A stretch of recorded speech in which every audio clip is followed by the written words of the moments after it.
Senior صحافی و تجزیہ کار شہزاد اقبال صاحب ہمارے ساتھ آ گئے ہیں۔ شہزاد صاحب، توشہ خانہ کیس کا فیصلہ آ گیا، 3 سال قید کی سزا سنائی گئی، 1 لاکھ روپے جرمانے کی سزا، جس کے بعد عمران خان کو گرفتار کر لیا گیا۔ یہی فیصلہ ایکسپیکٹڈ تھا؟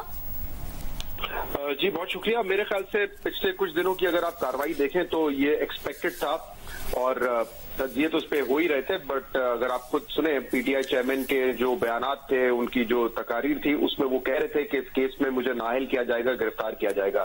تو جو فیصلہ تھا میرے خیال سے ایکسپیکٹڈ تھا۔ اب اس کا ایک پورا بیک گراؤنڈ ہے نا، اس کو آپ سیاسی طریقے سے بھی دیکھ سکتے ہیں اور ایک جو کیس کی اپنی میرٹ تھی اس طریقے سے بھی دیکھ سکتے ہیں۔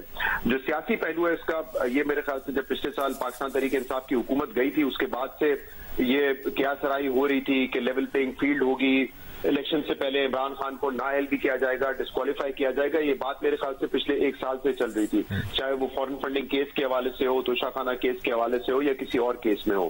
وہ تو ہمیں ہوتا ہوا نظر آیا ہے۔ اس سے پہلے بھی آپ نے دیکھا تھا 2018 کے انتخابات سے پہلے جو سارا ایک پلان چلا تھا، اس میں نواز شریف کو اس وقت پہلے نااہل کیا گیا، سپریم کورٹ سے نااہل کیا گیا اور اس کے بعد الیکشن سے کچھ ماہ پہلے وہ جیل بھی چلے گئے تھے۔ تو وہی اسکرپٹ جو ہے دوبارہ دہرانے کی بات ہو رہی تھی اور وہ ہمیں دیکھا ہے۔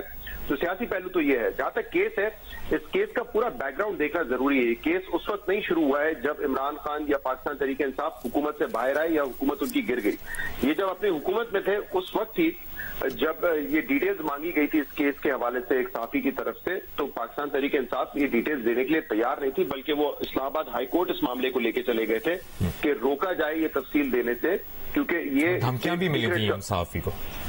جی یہ اور بعد میں ان کو جاب سے بھی فارغ کر دیا تھا، لیکن اس وقت اسلام آباد ہائی کورٹ میں وہ یہ پلی لے کے گئے تھے کہ اس کی تفصیل نہ دی جائے، کیونکہ یہ جو قومی سلامتی کا معاملہ پیدا ہو جائے گا۔ ہمارے دوست ممالک جو ہے یہ تحفے دیتے ہیں، تو یہ ڈکلیئر کرنا کہ کس نے کیا تحفہ دیا ہے یہ پاکستان کے بہاف پہ غلط ہوگا۔ اور اس وقت بھی مجھے یاد ہے تحریک انصاف کے کئی وزراء جب ہمارے شو پر آتے تھے، ہم ان سے یہ کہتے تھے کہ کم سے کم اتنی ڈیٹیلز دے دیں کہ وزیر اعظم عمران خان نے یا پاکستان تحریک انصاف کے دیگر لوگوں نے کیا کیا تحفے خرید کے رکھے ہیں اور کیا انہوں نے بیچے ہیں۔